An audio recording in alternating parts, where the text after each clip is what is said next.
Hello and welcome friend, मैं हूं मुजफ्फर चौधरी और आप देख रहे हैं हमारा यूट्यूब चैनल परफेक्ट रिएक्शन। दोस्तों, हमारे साथ मौजूद है दिव्य कुमार जी। किसी तारीफ के मोहताज नहीं है, हम वक्त को ज़ाया किए बगैर प्रोग्राम का स्टार्ट करते हैं। तो welcome to the show sir, नमस्कार, कैसे हैं आप?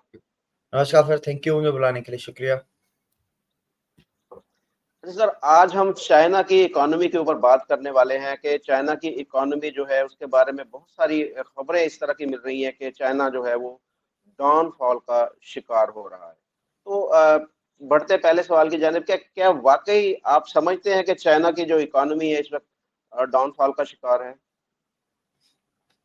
ये सर, इसके हम मोटा मोटा जो बड़े बड़े फैक्टर्स हैं उसकी हम पहले बात कर लेते हैं, तो उससे एक अंदाजा हमें लग जाएगा, फिर हम मजीद आगे बात करते हैं। अगर हम बुलेट ट्रेनों की बात देखें, चाइना में दुनिया का सबसे बड़ा बुलेट ट्रेन का नेटवर्क है, पर उसमें से सिर्फ 2 ट्रैक ऐसे हैं जो प्रॉफिटेबल है, बाकी सब लॉस मेकिंग है। मतलब ट्रेन जा रही है, अंदर बैठे 5 लोग हैं, तो सिर्फ 2 हैं जो प्रॉफिटेबल हैं। एक मेरे ख्याल से शंघाई और बीजिंग के बीच में है, दूसरा एक शंघाई और ग्वांगझोउ या इसके बीच में कुछ है। 2 रूट्स हैं जो प्रॉफिटेबल है। सालाना बुलेट ट्रेन का लॉस जो है चाइना को रेलवेज का $1.1 ट्रिलियन है। $1.1 ट्रिलियन सालाना, पिछले 3 साल से लगातार। अगर हम एयरलाइंस की बात करें, चाइना में 4 एयरलाइंस हैं जो उनकी स्टेट ओन एयरलाइंस हैं। उन चारों का मिला के सालाना $800 मिलियन का लॉस है।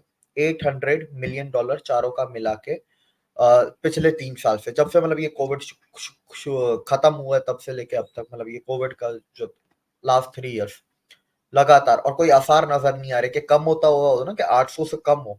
नहीं, जी। 800 पे है तो 825 हो जाएगा, तो 750 हो जाएगा, फिर 800, इस तरीके से है। उसके बाद देखें, चाइना के जो जीडीपी है उसके अंदर 30% जो कंट्रीब्यूट करता था वो रियल स्टेट करता था। रियल स्टेट सेक्टर पिछले साल बैंकरप्ट हो गया। $7 ट्रिलियन का लॉसेस, $7 ट्रिलियन।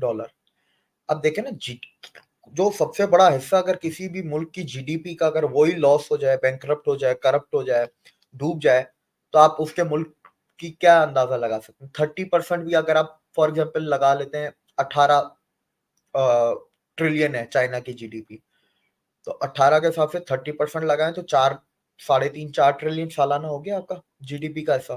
तो ये कितनी बड़ी बात है। और चाइना दुनिया की सबसे बड़ी जो कंस्ट्रक्शन कंपनी थी एवरग्रांडे, वो चाइना की थी।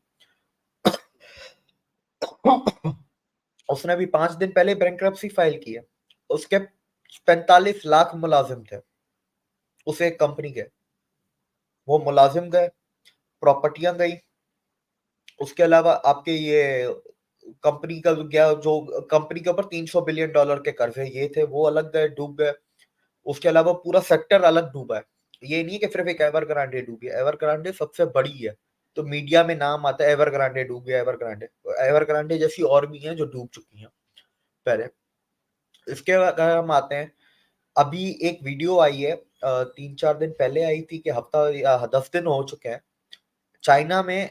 अब वो क्या करते, चाइनीज क्या करते थे, बल्क प्रोडक्शन करते थे, बनाते रहो, बेच बिक तो जाएगा ही ना, क्योंकि हम सस्ता बनाते हैं। अब कोई खरीद ही नहीं रहा। वीडियो आई है, गाड़ियों की फैक्ट्री में गाड़ियां खड़ी हुई हैं तैयार, बिल्कुल, लेकिन एक्सपोर्ट नहीं हो रही। बाइकें खड़ी हुई हैं, क्रेनें खड़ी हुई हैं, लेकिन वो बिक नहीं रही। क्यों? क्योंकि एक्सपोर्ट बंद है। उसके अलावा फिर कोयले का क्राइसिस है। चाइना में इलेक्ट्रिसिटी क्राइसिस, काफी इलाकों में, सूबों में लाइट गई है।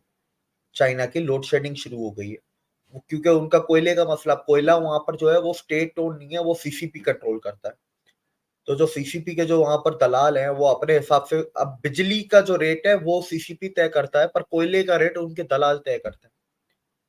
तो अब वो बिजली का एक बड़ा मसला हुआ है, ये पिछले 1.5 साल से ये एक नया मसला बिजली का शुरू हुआ है। अगर हम रिकॉर्ड देखें पिछले 9 महीनों का, 9 मंथ्स, तो पिछले 9 महीनों में जो चाइना के बड़े पोर्ट्स हैं, जैसे शंघाई का पोर्ट है, बीजिंग का पोर्ट है, गोंगजाओ का पोर्ट है, सर, हनान हनान का जो पोर्ट है, इन पोर्टों पे सर 50% ऑक्यूपेंसी 9 महीने से। शंघाई के पोर्ट का सर ये रिकॉर्ड था कि वो 20 साल से कभी खाली नहीं रहा एक दिन भी, 20 साल से। लेकिन शंघाई जो सबसे बड़ा पोर्ट है उस पे अगर आपके खाली है, 50% ऑक्यूपेंसी से चल रहा है, तो आप उससे अंदाजा लगाएं कि एक्सपोर्ट कितने गिरे। अभी ब्लूमबर्ग की भी रिपोर्ट आई है, इकोनॉमिस्ट की भी रिपोर्ट आई है कि चाइना के जो एक्सपोर्ट है वो 14% गिरे हैं 6 महीनों में, और हर साल गिरते आ रहे हैं, पिछले 3 साल से गिरते आ रहे हैं। इस साल 14% गिरे इन 6 महीनों में। तो उससे पहले भी जो 2 साल गिरे हैं, आप उससे अंदाजा लगाएं। इसके बाद हम आते हैं, अभी एक चाइना की और रिपोर्ट आई थी जुलाई में कि चाइना में अनएम्प्लॉयमेंट जो रेट है यूथ का वो 21.4% है। ये रिपोर्ट आती है, उसके 1.5 हफ्ते बाद चाइना बोलते हैं हम रिकॉर्ड ही पब्लिश नहीं करेंगे। वो चाइना की वैसे ही आदत है हर चीज छुपाने की, वो अपने मुल्क ये की भी ये छुपाते ये हैं। वाकई में ये भी कि कोरोना के अंदर भी जब वहां पर डेथ हो रही थी बहुत ज्यादा, तो कोई दादोशुमार, कोई रिकॉर्ड नहीं वो शो हो रहा था इंटरनेशनल मीडिया में, कोई भी खबर नहीं आ रही थी। चाइना ये क्यों करता है ऐसे कि वो अपने मुल्क के अंदर की जो इस तरह की बातें होती है वो उसको छुपा लेता है, दबा लेता है, कि और इतनी ज्यादा वो सख्तियां होती हैं वहां पे। सर इसका जवाब मैं तो आपको आखिर में देता हूँ। इसके अलावा आप देखें चाइना में अभी पिछले 1 साल में बैंकें कितनी बैंकरप्ट हुई, बैंकों के स्कैम निकले। एक नहीं, मजीद बहुत ज्यादा बैंकें करप्ट हुई हैं। अभी रिसेंटली जो हुई है उसी में $300 बिलियन का नुकसान हो गया, जो अभी बिल्कुल अभी अभी हुई है, जिसको शेडो बैंक और शेडो लोन्स कहते हैं। जी शेडो में। जी। उसके बाद आप देखें कि चाइना में अगर 18 ट्रिलियन जीडीपी है चाइना की उनके मुताबिक, क्योंकि 18 ट्रिलियन भी चाइना बताता है, दुनिया नहीं मानती, तो आप ये देखें कि उनका लोन कितना है, 53 ट्रिलियन, 3-4 गुना। अमेरिका का अगर अमेरिका की जीडीपी 21 ट्रिलियन है, तो उनका लोन कोई 31 ट्रिलियन कुछ है, ऐसा ही कुछ है, मतलब 10-12 ट्रिलियन ज्यादा है। ठीक डेढ़ है, गुना अब हो गया। मैं पाकिस्तान का ले लेते हैं, पाकिस्तान का 300 बिलियन जीडीपी है। तो पाकिस्तान का जो टोटल लोन है इंटरनल प्लस एक्सटर्नल वो मिला के कोई 300 से कम ही है, 200-250 बिलियन के आसपास है, 250-240 के आसपास है। उनका जीडीपी से भी 4 गुना ज्यादा है, दुनिया में सबसे ज्यादा। तो आप इससे अंदाजा लगा लें। मैं आपको एक और इससे एक कंपैरिजन बताता हूँ। दुनिया की जो टोटल जीडीपी है ना सर, वो करीब 98 के 97 ट्रिलियन डॉलर है। उस 98-97 ट्रिलियन डॉलर की जीडीपी में 53 या 52 ट्रिलियन डॉलर तो सिर्फ कर्जा है। दुनिया की जितनी जीडीपी है उसका आधा कर्जा सिर्फ चाइना के ऊपर है। आप इससे एक अंदाजा लगाएं कि चाइना कितना मसले में है। इसके बाद अगर हम सही। जाएं चाइना के ऊपर, अब देखें चाइना इंटरनेशनली आइसोलेट कैसे हुआ है। हम्म, चल आइसोलेशन में बाद में आते हैं, पहले हम इस पे बात कर लेते हैं। नहीं। पिछले साल 8,500 कंपनियां गई, ठीक है, चाइना से निकली, और ये चाइना की रिपोर्ट है। अगर चाइना खुद कह रहा है 8,500 गई, तो आप ये मान के चलें कि 20,000 से ज्यादा कंपनियां निकली हैं, क्योंकि ये एक फॉर्मूला इंटरनेशनल है, चाइना जो बोले उसका 2.5 गुना ही होता है, चाहे अच्छा बोले चाहे बुरा बोले। उसके बाद आप सही। इस साल देख लें, इस साल भी इनकी करीब 3,500 कंपनियां 6 महीने में जा चुकी हैं। फिर अमेरिका ने जो सैंक्शन लगाए एआई के ऊपर लगा, इनके एआई के जो चिप्स होते हैं सेमीकंडक्टर्स वगैरह, उनके ऊपर वो लगा दी पाबंदियां। पूरी दुनिया ने, Europe plus America plus India plus Japan plus Australia, जो बड़े बड़े मुल्क हैं, इन सब ने चाइना का जो टेलीकॉम इक्विपमेंट था उसके ऊपर सैंक्शंस लगाए। ठीक है, अब ये क्या है, जिससे चाइना का ख्वाब था कि हमें वो दुनिया का उसकी एआई वजह का क्यों क्यों सुपर लगाए पावर, भाई? सैंक्शन क्यों लगी? मैं बताता, चाइना का ख्वाब था कि हमें एआई का सुपर पावर बनना है। अब देखें, हम्म, एआई का सुपर पावर आप तभी बनेंगे जब आपके पास डेटा आएगा। जितना ज्यादा डेटा आता है, उस डेटा को रीड करके अल्गोरिथम्स बनते हैं, उस डेटा को अल्गोरिथम्स के बेसिस पे एआई के सॉफ्टवेयर बनेंगे, एआई काम करेगा। अब जी। चाइना तो दुनिया में लुटेरों के नाम से तो वैसे ही मशहूर है। ठीक है, लोग वो डरते हैं इक्विपमेंट डाटा फिर देने से। हाँ सर, वो आप लो, आप नहीं भी चाहे तो चाइना ले जाएगा। जिसके पास भी जोंग का अगर सिम है तो वो जाती है, जोंग का डेटा जा रहा है चाइना के पास, आपसे बगैर पूछे। चाइना तो चोरी करता है, मसला ये है ना, कोई पूछ के लेता है ना तो सैंक्शन नहीं लगते, ये बगैर पूछे लेते हैं, इसलिए सैंक्शन लगे हैं इनके ऊपर। तो ये अब वो पूरा जब डेटा इनका ब्लॉक कर दिया तो दुनिया का एआई का सुपर पावर तो इनका ख्वाब टूट गया ना। ठीक है, अच्छा अगर फॉर एग्जांपल डेटा ये फिर भी जैसे तैसे ले आते हैं तो एआई की चिप्स चाहिए, वो चिप पे भी सैंक्शन लगा दिए हैं अमेरिका ने। सिर्फ अमेरिका को सालाना $600 बिलियन का नुकसान होता है चाइना की वजह से। जो ये चोरी करते हैं ना, ये डुप्लीकेट और ये बनाते हैं चीजें, आईपीआर, इंटेलेक्चुअल प्रॉपर्टी लॉसेस, सिर्फ इसकी वजह से 600 बिलियन सिर्फ एक अमेरिका को होता है, और चाइना पूरी दुनिया की कॉपी करता है। तो आप उससे अंदाजा लगा। अच्छा, पाकिस्तान के अंदर भी ऐसा ही है, पाकिस्तान के अंदर भी आप देखें कोई भी चीज़ है सस्ती से सस्ती आ जाती है, क्वालिटी उसकी होती ही नहीं है, तो वो हमारी जो लोकल चीज़ें हैं वो फेल हो जाती है सारी। बिल्कुल वो फिर डंपिंग में आ जाता है। अब ये भी है, पूरी दुनिया ने उसके वो डंपिंग को चाइना के ऊपर, यूरोप में डंपिंग ड्यूटीज लग गई हैं कि चाइना आके ऐसे सीधा माल नहीं फेंक सकता सस्ते माल रेटों पे। एंटी डंपिंग ड्यूटीज इंडिया में लग गई, अमेरिका में लग गई, साउथ अमेरिका के भी शायद 1 या 2 मुल्कों में एंटी डंपिंग ड्यूटीज उधर लगी हैं, कनाडा ऑस्ट्रेलिया इधर लगी हैं। अभी आसियान मुल्क खड़े हो रहे हैं। अच्छा, इसमें सर आपने एक सवाल पूछा था, मैं सवाल मेरे जहन से निकल गया, क्या था आपका सवाल? सवाल ये था कि ये चाइना छुपाता अपने रिकॉर्ड क्यों छुपाता है हाँ, जो इस तरह के होते हैं? चाइना की एक आदत है फसाड बनाओ। वो इंडिया में जैसे यूपी वाले कहते हैं ना, भौकाल ऐसा बनाओ कि अगला भौकाल देख के डर जाए, कुछ करने की जरूरत ही नहीं पड़े। तो चाइना फसाड बनाता है, एक है ना वो इल्यूमिनेशन होता है उसका, बड़ी बड़ी बिल्डिंगें बना देगा, ये कर देगा, चाइना बड़ा डेवलप है। आप कभी चाइना जाएं, इन शहरों से निकलें, कभी हू लाइन है चाइना में, एक हू लाइन है, आप कभी हू लाइन के उस तरफ जाएं, 2/3 चाइना जो है वो हू लाइन के उस तरफ है, उस तरफ जाएं तो वो पाकिस्तान से भी बदतर है, गांव देहात है। तो चाइना हमारे फसाड जहन में तो बनाता यही है। है कि बड़ी-बड़ी बिल्डिंग बनी हुई है, बड़ी डेवलपमेंट है यही तो वहाँ है पर बहुत ज़्यादा। फसाड, इसी को तो कहते हैं जैन, जैन का फसाड है, भरम बनाओ, भौकाल बनाओ। या पाकिस्तान में किस तरह, वो क्या कहते हैं पाकिस्तान में, हमारा स्लैंग क्या है कि भरम पाकिस्तान दिखाओ, में ये कहते हैं। हाँ शो जी, ऑफ, भरम भरम होने चाहिए। जी, जी भरम इंडिया में बोलते हैं। भौकाल ऐसा बनाओ, ठीक है, वो इंग्लिश में बोलने तो फसाड हो गया, इल्यूमिनेशन ऐसा बनाओ, कैमोफ्लाज कर दो हर चीज, उस बड़ी बिल्डिंग के पीछे सारी गरीबी छुपा दो।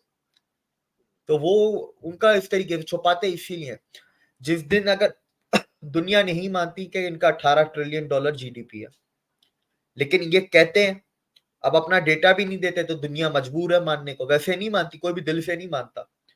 जिस दिन ये अगर अपना डेटा पब्लिक कर देंगे, दुनिया कैलकुलेशन करेगी, दुनिया तो बोलेगी 18 ट्रिलियन तो है ही नहीं, ये तो 11 ट्रिलियन है, ये हुँ, तो 10 ट्रिलियन है, और लोन कितना चढ़ाया हुआ है, 53 ट्रिलियन।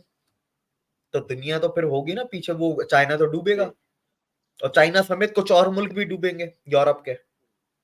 तो ये सारी चीजें जो इसीलिए वो छुपाता है, वो अपनी खामियां दिखाना नहीं चाहता, क्योंकि सर खामियां दिखा देगा तो दुनिया डरेगी कैसे? आज दुनिया में भौकाल कैसा है, चाइना मतलब ये, चाइना मतलब वो, चाइना ये चाइना वो। अब उसके अंदर कोई जाता है कि भाई, कोई टेक्निकलिटी में जाता है? चाइना की नेवी बहुत बड़ी तो है, तो फिर अमेरिका की नेवी नंबर 1 क्यों है अगर चाइना की सबसे बड़ी है? चाइना की आर्मी सबसे बड़ी है, पर वो एलएसी पे नहीं लड़ सकती। पर दुनिया को फर्क नहीं पड़ता, दुनिया को सिर्फ दिखता है कि सबसे बड़ी नेवी है, तो सबसे बड़ी आर्मी है, मैन पावर भाई, वो बड़ा बड़ा हर चीज बड़ा बड़ा दिखा के फसाड बनाओ, भौकाल ऐसा बना दो। अच्छा, आपने बात की कि यूरोप के अंदर भी जो ममालिक हैं वो अब इनसे थोड़ा-सा पीछे हट रहे हैं, अमेरिका भी इससे नुकसान उठा रहा है। तो चाइना के जो इंटरनेशनल रिलेशन है तमाम कंट्रीज़ के साथ, ये इनमें अब आप समझ रहे हैं कि बिगाड़ पैदा हो रहा है? देखिए, इंटरनेशनल रिलेशंस का बिगाड़ तो देखें उससे पहले भी शुरू हो गया था, ओबीआर जो प्रोजेक्ट चाइना ने शुरू किया था, लेकिन ये जो असल बिगाड़ शुरू हुआ वो कोविड के बाद हुआ। लेकिन सर दुनिया में अमेरिका जब चढ़ रहा था, जब नंबर 1 में ऊपर जा रहा था, तब अमेरिका हो, जो भी नंबर 1 की रेस में होता है ना सर, हर किसी का होता है कि जीडीपी वगैरह सब सही है, पर नंबर 1 तक पहुंचने के लिए दुनिया का ट्रस्ट चाहिए। Trust is the currency. China ने अपनी वो करेंसी नंबर 1 पहुंचने से पहले खराब कर दी, जैसे अमेरिका ने भी खराब की, लेकिन वो नंबर 1 पहुंचने के बाद की ना। जब तक अमेरिका नंबर 1 नहीं था, तब तक पूरी दुनिया में अमेरिका को पे लोगों को बहुत ट्रस्ट था। चाइना ने कोविड करके ट्रस्ट खराब कर दिया, दुनिया से अपना विश्वास उठा लिया। और सिर्फ ये नहीं है, इससे पहले डेट की तो बातें कोविड से पहले भी आ गई थी कि ये जो डेट में फंसाते हैं और ये करते हैं, लेकिन ये कि ये एक वो था, बम होता है ना, ये बम फोड़ने वाली बात थी जो फोड़ा गया हमारे ऊपर कोविड। और कोविड के बाद ट्रस्ट खत्म हुआ। आज की तारीख में नॉर्थ कोरिया, पाकिस्तान, एक दुनिया का सबसे सैंक्शनड मुल्क, एक भिखारी मुल्क, ये दो चाइना के दोस्त। तीसरा आप पकड़ ले रशिया, ठीक है, रशिया तब तक दोस्त है जब तक के अमेरिका रशिया का दुश्मन है। कल अभी 1.5 साल बाद रिपब्लिकन आ जाएंगे नवंबर में, या ट्रंप आए, विवेक रामास्वामी आए, डी सैंटिस आए, कोई भी आए, रिपब्लिकन आ रहे हैं। रिपब्लिकन रशिया से दुश्मनी में नहीं मानते, वो पूरी पार्टी ही नहीं मानती, चाहे उनका कोई भी कैंडिडेट है। फिर मैं भी देख लेता हूँ कितनी इनकी दुश्मनी, कितनी दोस्ती चलती है रशिया चाइना की। लोग भूल जाते हैं कि अमेरिका ने चाइना को बचाया था आज से 50 साल पहले। नहीं तो अगर अमेरिका बीच में नहीं पड़ता तो रशिया न्यूक्लियर बम चला चुका था चाइना के ऊपर आज से 50 साल पहले। 1960s की ये बात है। हमें तो देखने में मिलता बड़ी दोस्ती है चाइना और रशिया की, तो ये दोस्ती नहीं फसाड है। फसाड देखे ना, आज भी वो न्यूक्लियर बम है ना तैनात हुए हुए हैं रशिया के चाइना की तरफ। और चाइना ने खुद कहा है हम 25 में ताइवान कब्जा कर लेंगे, हम 30 में लाओस कर लेंगे, हम फिर 32 में कंबोडिया कर लेंगे, फिर 35 में हम लद्दाख को अरुणाचल कर लेंगे।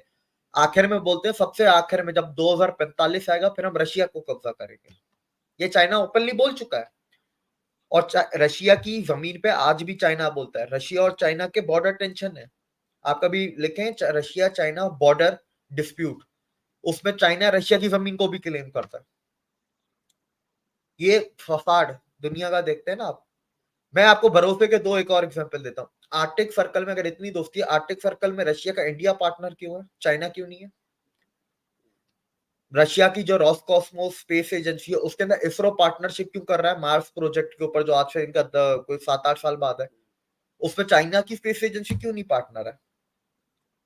ठीक है, अभी रशिया यूक्रेन की वॉर हुई, चाइना के ऊपर सख्तियां की, लेकिन इंडिया को रिलैक्सेशन दे दी कि रशिया की स्टॉक मार्केट में इन्वेस्टमेंट, मतलब इंडियन आसानी से इन्वेस्ट कर सकते हैं पर चाइनी भी कर सकते हैं, पर उनके लिए रिक्वायरमेंट थोड़ी ज्यादा मुश्किल कर दी। क्यों?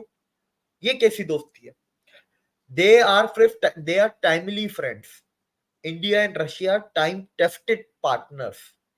फ्रेंड और पार्टनर में भी फर्क होता है, फिर टाइम टेस्टेड और टाइमली में भी फर्क है। बिल्कुल, अगर आप अपने दोस्त के ऊपर, उसके घर, उसकी जायदाद के ऊपर नजर रखेंगे तो फिर वो दोस्ती तो ना हुई ना, फिर वो तो फिर आप दगाबाजी कर रहे हैं उससे। बिल्कुल, आप ये देखें कि अभी हम नेवी की बात कर रहे थे, चाइना तीसरे नंबर पे आता है, दूसरे पे भी नहीं आता, दूसरे पे रशिया आता है। ये देखे ना फसाड कितना बड़ा भौकाल बनाया हुआ है। चाइना की नेवी है, चाइना की एयरफोर्स है, चाइना की आर्मी है, तो तीसरे पे क्यों है? पहले तो मुझे कोई ये समझा दे। चलो अमेरिका बहुत एडवांस टेक्नोलॉजी है, दूसरे पे तो होना चाहिए था ना, दूसरे पे रशिया है। और रशिया और चाइना का अगर आप गैप देखेंगे ना, आप कभी, मैं लोगों को भी बोलूंगा वर्ल्ड फायर पावर इंडेक्स पे जाओ और रेटिंग्स पढ़ना, अमेरिका की, रशिया की, चाइना की, फिर चौथा इंडिया है। इंडिया और चाइना की रेटिंग में कोई ज्यादा फर्क नहीं है। इंडिया अगर थोड़ा बहुत भी काम कर ले तो वो चाइना को ओवरटेक कर सकता है, लेकिन रशिया और चाइना में बहुत जमीन आसमान का फर्क है फायर पावर इंडेक्स में। चाइना को बहुत मेहनत करनी पड़ेगी तब जाके वो दूसरे नंबर पे आएगा। रेटिंग सही में है। भी आपको देखना चाहिए कि कितना फर्क आ रहा है। चाइना लेकिन मेहनत, जैसे आपने बोला कि वो सिर्फ दिखावे के लिए मेहनत कर रहा है कि मैं दिखा के, कुछ चीजें दिखा के अपने आप को सुपर पावर बना लूं, उसमें फैक्ट कोई नहीं है। सर बिल्कुल भी नहीं है, क्योंकि इसकी एक और वजह है कि वो सेल्फ सस्टेनिंग इकोनॉमी नहीं है। जो ये बात अभी तक मेरे को समझ में नहीं आ रही कि चाइना 18 ट्रिलियन की अगर इकोनॉमी है तो सेल्फ सस्टेनिंग क्यों नहीं है भाई? सेल्फ सस्टेनिंग का मतलब है कि सबसे ज्यादा खपत जो है मुल्क के अंदर हो, जी। एक्सपोर्ट सब दूसरे नंबर पे हो। चाइना के एक्सपोर्ट 2 दिन बंद होते हैं, चाइना की हालत पतली होना शुरू हो जाती है, वेंटिलेटर पे आ जाता है। मुझे तो यही बात समझ में नहीं आती। दुनिया इसीलिए कहती है, दुनिया को इसी वजह से नहीं लगता कि 18 ट्रिलियन डॉलर की इकोनॉमी है, क्योंकि 18 ट्रिलियन की है, तुम्हारे 3 ट्रिलियन डॉलर के एक्सपोर्ट है, तो तुम्हारे बकोल 18 में से 3 निकाल दो, 13, 14, 15 ट्रिलियन डॉलर की तो तुम सेल्फ सस्टेनिंग इकोनॉमी होने हम्म। चाहिए हो ना भाई। तो तुम क्यों नहीं हो? बिल्कुल। अच्छा, इसमें एक और चीज आती है, चाइना में उम्र का बड़ा मसला है। ठीक है, चाइना में अब बूढ़े ज्यादा है, और कहते हैं कि अगले 50 साल में 2070 तक चाइना की आबादी 1.4 बिलियन से घट के 900 या साढ़े पौने 900, 800 समथिंग 75 मिलियन हो जाएगी। तकरीबन आधी की आधी हो जाएगी अगले 50 साल में। फिर अमेरिका, चाइना में एक और चीज चलती है। चाइना में अभी आजकल एक नया नारा लिखा है, we are the last generation. मतलब हमें बच्चे पैदा ही नहीं करने भाई, क्योंकि हम बच्चे पैदा करेंगे वो सीसीपी के गुलाम होंगे। ठीक है, हम्म। तो इन सीसीपी के गुलाम हमें पैदा नहीं करने, इसीलिए सीसीपी को खत्म करने का एक ही तरीका, हम बच्चे ही पैदा ना करें। ये अब अजीब ये सोच एक, है वैसे। सर यही सोच है कि चाइना तो मार देता है, चाइना तो देरी नहीं, वो तो रोड पे जाके मार देता है, ठीक है लोग, और फिर उसको नहीं मारेगा जिसने आवाज उठाई, उसके रिश्तेदारों को भी उठा लेता है। चाइना तो अलग ही लेवल पे चलता है वो। शिनजियांग का मसला, अच्छा आप चाइना का कभी 1947 का मैप देखें, जब पाकिस्तान आजाद हुआ, इतना सा था चाइना।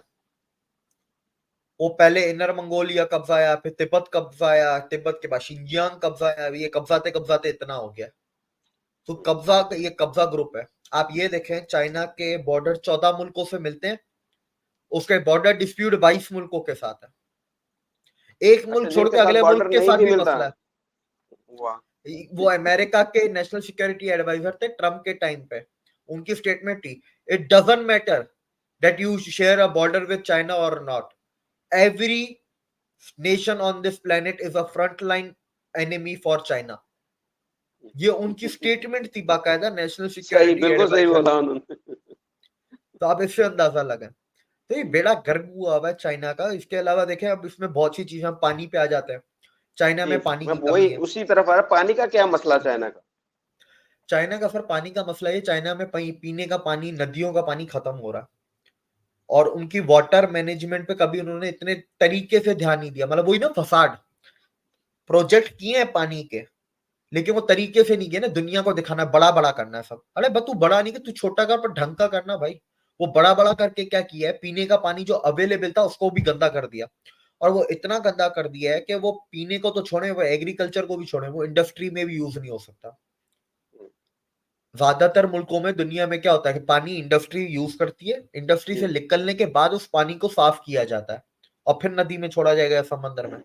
चाइना में उल्टा है, वो पानी इतना गंदा कर दिया कि पहले साफ करो, फिर इंडस्ट्री यूज करेगी, फिर वापस साफ करो जब इंडस्ट्री से वो पानी निकले। तो ये तो महंगा हो गया ना, पानी दो ही नहीं दफा है। हो गया वो। हाँ, गांव के गांव डुबाए इन लोगों ने, वो थ्री जॉर्जेस डैम बना के। वो थ्री जॉर्जेस डैम के चक्कर में इन लोगों ने पता नहीं कितने करोड़ों लोगों को बेघर किया चाइना ने, क्योंकि वो गांव डुबाने पड़ गए। करोड़ों करोड़ों की बात कर रहा हूँ, लाखों भी नहीं। तो ठीक ठाक, क्योंकि वो दुनिया का सबसे बड़ा डैम है। वो एक डैम पता नहीं कितने हजार मेगावाट, 20 के 22 हजार मेगावाट बनाता है। उसकी हम्म। चौड़ाई सिर्फ 2 किलोमीटर है। अच्छा। अच्छा भाई, पानी के मसाइल के ऊपर आपने बात करी, ये बताइएगा कि इसके अलावा और भी कुछ मसाइल हैं कि जो आने वाले वक्तों में जिसमें चाइना को फेस करने पड़ सकते हैं? चाइना को आने वाले वक्तों में जो फेस करने पड़ेंगे, सप्लाई चेन के इश्यूज फेस करने पड़ेंगे, आसियान मुल्कों से फेस करने पड़ेंगे, क्योंकि देखें आसियान जो चाइना के सबसे करीबी मुल्क हैं, ठीक है, जी। साउथ चाइना सी में, और बॉर्डर उनके कुछ के साथ बॉर्डर है, कुछ उनके मतलब उस समंदरी एरिया में। एक से भी नहीं बनती इसकी। एक कंबोडिया से बनती, कंबोडिया से भी ठीक ठाक ही बनती, कोई ज्यादा खास नहीं बनती। बाकी ना लाओस से बनती है, ना वियतनाम से बनती है, ना थाईलैंड से बनती है, ना फिलीपीन, ना मलेशिया, ना सिंगापुर, ना जापान। सबको बोलता है मैं हमला कर दूंगा तुम लोगों के ऊपर, तुम्हारी जमीन मेरी है। हर किसी को एक ही चीज बोलता है ये। तो एक ये बड़ा मसला है, क्योंकि अब वो देखें ना, वो भी इक्विपमेंट ले रहे हैं, वो वैसे भी ले रहे हैं, इंडिया से भी ले रहे हैं, वो अमेरिका से भी। अभी कल ताइवान का आया, ताइवान बोलती है, ताइवान की वो प्रेसिडेंट है, बोलती है कि ताइवान का नया डिफेंस बजट 19 बिलियन डॉलर का होगा। इससे बड़ा बजट आज तक कभी ताइवान में आया नहीं है, ये सबसे बड़ा हम्म। बजट है डिफेंस का। वियतनाम ने अपना बजट बढ़ा दिया, जापान ने अपना 5 बिलियन डॉलर से बजट डिफेंस का बढ़ाया है, फिलीपींस ने अपना बजट बढ़ा दिया। हर कोई अपने बजट डिफेंस के बढ़ा रहा है, इक्विपमेंट खरीद रहा है, क्यों? चाइना की मारनी है। सिर्फ चाइना यानी इज कि अ फसाद। इस पट्टी में सिर्फ पाकिस्तान वाहिद मुल्क है कि जो जिसको खतरा नहीं कि चाइना उसके ऊपर कब्जा कर लेगा। चाइना पाकिस्तान के ऊपर भी कब्जा करेगा, लेकिन और तरीके से करेगा, उसको कर्ज कर दे दे चुका है, के। कर चुका है, कर हाँ चुका जी। है, कर चुका है। आप ये सीपेक क्या है? स्ट्रेट ऑफ मलाका पूरी दुनिया को पता है भाई, चाइना को भी पता है। स्ट्रेट ऑफ मलाका एक ऐसी जगह है जो इंडिया बगैर किसी की मदद पे, अपने खुद के दम पे, जितना टाइम चाहे उसको ब्लॉक करके रख सकता है, स्ट्रेट ऑफ मलाका को, और चाइना कुछ नहीं कर पाएगा। ठीक है, अब चाइना का माल सारा वहां से जाता है, तो चाइना ने दिमाग लगाया, गवादर पे माल हमारा ऐसे भी तो जा सकता है और ऐसे आ भी सकता है। तो सीपैक जो है वो ऐसे जाते वक्त भी चाइना के फायदे में, आते वक्त भी चाइना के फायदे में। पाकिस्तान के फायदे में कुछ भी नहीं है। और इसमें एक और चीज है, आने वाले वक्त में चाइना की इकोनॉमी इसलिए भी डूबेगी क्योंकि इन लोगों ने कोई अंधाधुंध पैसा दुनिया पर लुटा दिया। ये जो ओबीआर है, one belt one road initiative, जिसके तहत सीपेक बनाए, ये 62 मुल्कों में है। 62 मुल्कों को ये $1.2 ट्रिलियन दे चुके हैं कर्जे, $1.2 ट्रिलियन। अच्छा, उन 62 मुल्कों में से 50 मुल्क बोलते हैं हम तो बैंकरप्ट हैं, हम तो तुम्हारे पैसे वापस ही नहीं कर सकते। तो उन 45 के 50 मुल्कों को पे बेल आउट पैकेज भी चाइना ने दिया $240 बिलियन का। और उसमें माशाल्लाह से 30-35 तो पाकिस्तान जैसे भी बोलते हैं हम तो दे ही नहीं सकते, इसको रोल ओवर कर दो। जैसे अभी हमने करवाया ना $5 बिलियन, हमें $5 बिलियन वापस करने थे, हमने बोला 5 बिलियन नहीं देते, हमारे लिए तुम 2 साल का रोल ओवर कर दो, हम 2 साल और तुम्हें सूद दे देंगे, फिर तीसरे साल तुम्हें पैसे देंगे रोल ओवर। तो 30-35 पाकिस्तान जैसे जिन्होंने रोल ओवर करवाया, तो आप इससे अंदाजा लगाएं। अब ये जो एक फाइनेंशियल मसले जो फिर क्या है कि अब चाइना पे सख्तियां हो गई, वो दुनिया से पैसा मजीद उठा नहीं सकता, मतलब बहुत मुश्किल कर दिया उठाना उसके लिए। जी अमेरिका से बंद कर दिया डोनाल्ड ट्रंप ने, पीसीओबीए एक्ट जो डोनाल्ड ट्रंप लेके आया। स्टॉक मार्केट से चाइना की कंपनियां निकाली, करीब 800 कंपनियां निकाली, ताकि वो अमेरिका से पैसे ना उठा सके। यूरोप का ठीक ठाक पैसा चाइना में लगा हुआ है, और चाइना डूबेगा तो यूरोप को छींक नहीं आएगी, यूरोप के पेट में दर्द होगा ठीक वाला।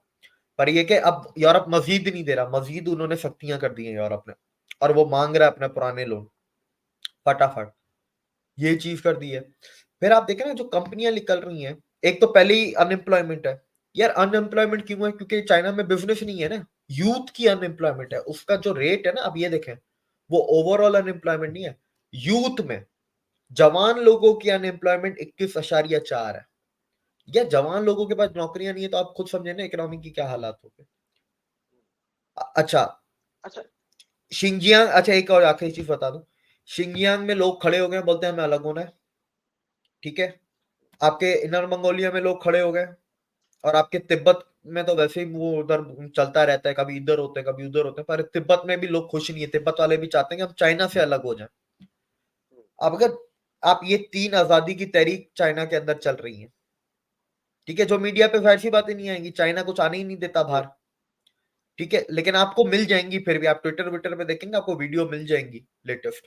जी उसके बाद आप पानी का मसला देख लें, चाइना फूड इंपोर्टर है, चाइना अपना खाना भी नहीं उगाता, चाइना को अपने लोगों का पेट भरने के लिए खाना इंपोर्ट करना पड़ता है, ये एक बहुत बड़ा मसला होता है।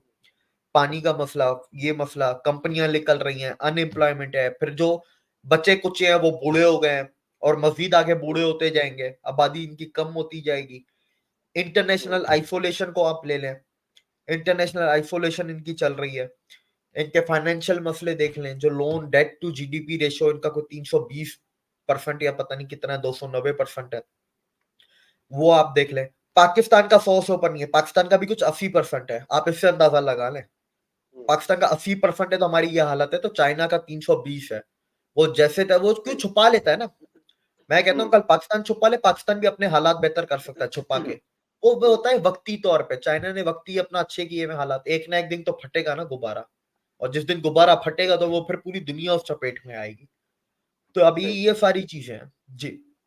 अच्छा भाई, आपकी जो सारी बातें मैंने सुनी ना, एक चीज मैंने नोट की इन सारी बातों में, वो ये है कि कोई भी बड़ी ताकत है, कोई भी बड़ा मुल्क है, जैसे अमेरिका लगा लें, चाइना लगा लें, इंग्लैंड लगा लें, जर्मनी, फ्रांस, ये रशिया, ये जितने भी ममालिक थे, ये इकोनॉमी के साथ साथ ये बदमाशी भी करते थे।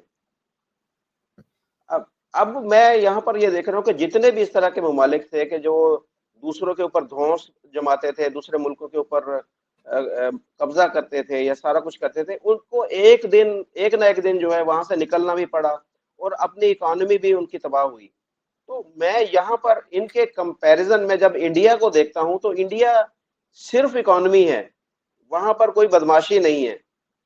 तो इसको आप कैसे देख रहे हैं कि इस वजह से इस वक्त दुनिया की सारी इकोनॉमीज अब नीचे जा रही हैं, और सिर्फ इंडिया की इकोनॉमी ऊपर जा रही है? इसकी वजह आप ये भी समझते हैं कि इंडिया का माइंड सेट है कि सिर्फ हमने जो है अपने लोगों को आगे लेके जाना है, अपने मुल्क को आगे लेके जाना है, हमने किसी के ऊपर कब्जा नहीं करना, हमने किसी के ऊपर बदमाशी नहीं करनी?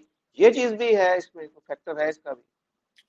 सर बहुत सारी चीजें, ये फैक्टर भी है, और ये फैक्टर की 2-3 वजह है। पहली बात तो इंडिया की अपनी फिलोसफी, संस्कार, हिस्ट्री, सिविलाइजेशन इस चीज की इजाजत नहीं देती। दूसरा, दूसरों की गलतियों से सीखना चाहिए। पाकिस्तान तो है नहीं ना, वो तो इंडिया है, वो तो दूसरों की गलतियों से सीख लेता है। हम लोग अपनी से नहीं सीखते, वो दूसरों के, अमेरिका की गलती से सीखा ना उसने, उसने चाइना की जो गलतियां थी अफ्रीका में, उससे सीख के इंडिया भी अफ्रीका गया, लेकिन उसने चाइना की गलतियों से सीखा। तो आज अफ्रीका में इंडिया का पलड़ा भारी है, अमेरिका के साथ ले लें, यूरोप के साथ ले लें, ठीक है, आप दूसरों की गलतियों से सीखते हैं। इंडिया अपनी रिक्लेम करना चाहता है जगह जो उसकी जगह पहले थी, डिजर्विंग जगह।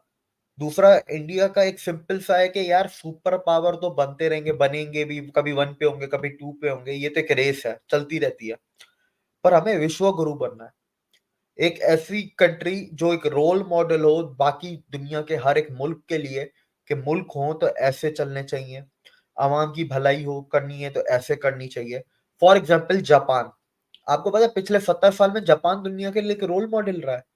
2 बम ब्लास्ट हुए, वर्ल्ड वॉर 2 में जंग हारा, न्यूक्लियर बम भी दोनों ही जापान के ऊपर फटे, तकरीबन मुल्क तबाह हो गया, लेकिन यूं यूं खड़ा हुआ। 20 साल में जापान यूं खड़ा हुआ। जापान 90s में तो सर चौथी या पांचवी बड़ी इकोनॉमी था, 94 95 में। वो एक रोल मॉडल बना, दुनिया में सबसे बेहतरीन टेक्नोलॉजी जापान, वो रोल मॉडल है ना। इंडिया वो रोल मॉडल दुनिया के लिए बनना चाहता है, विश्व गुरु। इंडिया नंबर 1 भी बन जाएगा, नंबर 1 बनेगा, 200-300 साल नंबर 1 पे रहेगा, फिर नंबर 2 पे आ जाएगा, कोई और बन जाएगा। वो विश्व गुरु का टाइटल नहीं छोड़ना चाहता। वो मोदी जी ने कहा ना, अगले 1000 साल तक आज की जो घटनाएं हैं, आज हम जिस तरीके से उनसे सामना करेंगे और जिस तरीके से हमारी प्रतिक्रिया होगी उनके प्रति, उन घटनाओं के प्रति, ये हमारे आने वाले 1000 साल के सफर को तय करेगी। तो वो 1000 साल की मेंटेलिटी लेके चल रहे हैं। फिर वो उसके अंदर बहुत सारे फैक्टर हैं, इकोनॉमी के फैक्टर हैं, एग्रीकल्चर के फैक्टर हैं, लोगों के फैक्टर हैं। मैं आपको एक छोटी सी, एक जाते जाते हम आखिरी 2 बातें कर लेते हैं। चाइना कभी इंडिया पे हमला नहीं करेगा, झड़प करेगा। झड़प जरूर करेगा, हमला नहीं कर सकता वो, और झड़प वो करेगा, और मेरे ख्याल से शायद अभी अगले 6 महीने में आपको कोई झड़प नजर भी आ जाए। ठीक है, पहली चीज। दूसरी चीज, आपका जो सर इंडिया है ना, वो दुनिया में ऊपर जाने वाला, उसका कुछ भी आप कर लो, ठीक है, उसको आप रोक नहीं सकते। आज के टाइम पे चाइना उसका दुश्मन है, आने वाले वक्त में कोई और उसका दुश्मन होगा, पर इसके दुश्मन रहेंगे जब तक नंबर 1 नहीं बन जाता। ठीक है।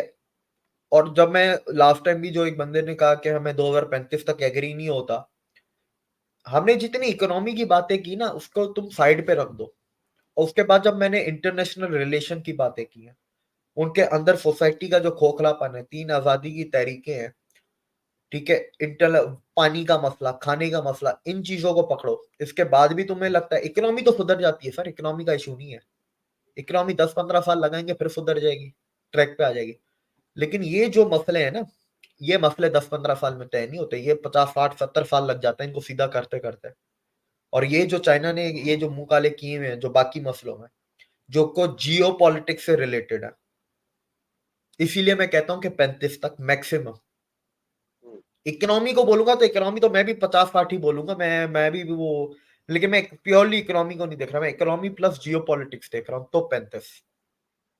जी, बिल्कुल आपने सही बोला कि जब तक चाइना अपने मसाइल से बाहर निकलेगा और इंडिया कहाँ से कहाँ पहुंच जाएगा, उतनी वक्त में, क्योंकि इंडिया इस वक्त राइजिंग पोजीशन में है और चाइना अपने आप को इस वक्त सर्वाइविंग पोजीशन में है। तो ये फर्क है दोनों मुल्कों में। तो इस फर्क का जो ये गैप आप बता रहे हैं कि 50 साल में इंडिया, मुझे उम्मीद है कि बहुत ज्यादा आगे चाइना से निकल जाएगा। तो देविक भाई, आपका बहुत शुक्रिया, आपने आज बड़ी डिटेल के साथ हमें चाइना की जो डाउनफॉल की वजूहात हैं उसके बारे में बताया, और सारी चीजें हमारे सामने क्लियर हो गई हैं कि क्या वजूहात हैं, कि किन वजूहात की बिना पर चाइना की इकोनॉमी, चाइना की जो तमाम चीजें हैं वो पीछे जा रही हैं। जबकि एंड में आपने इंडिया की भी बात बताई, और इंडिया की जो इस वक्त आने वाला वक्त है उसमें कैसे इंडिया को देखा जा रहा है। तो आपका बहुत शुक्रिया, अपना ख्याल रखिएगा, अगली वीडियो में फिर आपसे मुलाकात होगी। नमस्कार।